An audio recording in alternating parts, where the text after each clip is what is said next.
His Excellency, Ambassador Igor G. Bailen.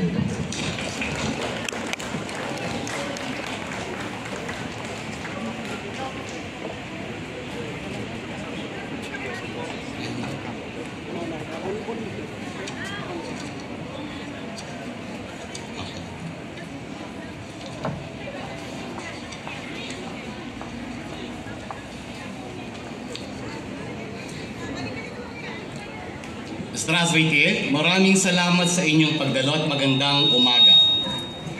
Eid Mubarak sa lahat ng mga kapatid natin ng Muslim na ngayon ay nagsa-celebrate ng Eid Ladha.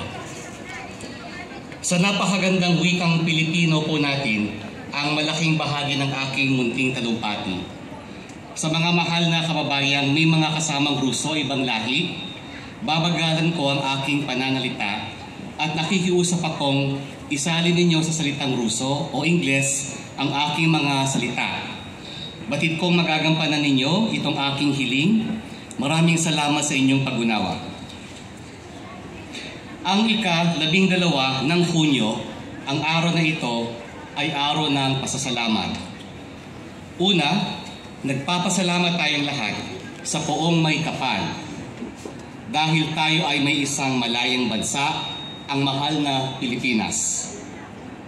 Pangalawa, ako ay nagpapasalamat sa aking pangkat sa pasuguan, sa kanilang katapatan, sa pagsilbi sa inyo at sa pagbigay ng karangalan sa bansa. Pangatlo, kami sa pasuguan ay nagpapasalamat sa inyo, mga mahal na kababayan, sa pangunguna ng All Russia Filipino Community Leaders Council at ni President Alma Arcilla na nanguna sa pag-organisa ng taunang pagtitipong ito sa unang pagkakataon. Pang-apat, lahat tayo ay nagpapasalamat sa pamahalaan ng Federasyon ng Rusya at sa mga employer at kaibigan nating Ruso sa pagtanggap sa atin sa napakagandang bansang ito at pagbibigay sa atin ng kabuhayan. Spasibo Bolshoi.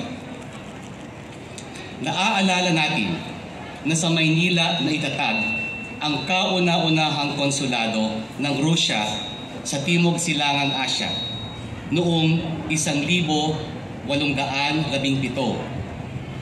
At naaalala din natin na ang mga Ruso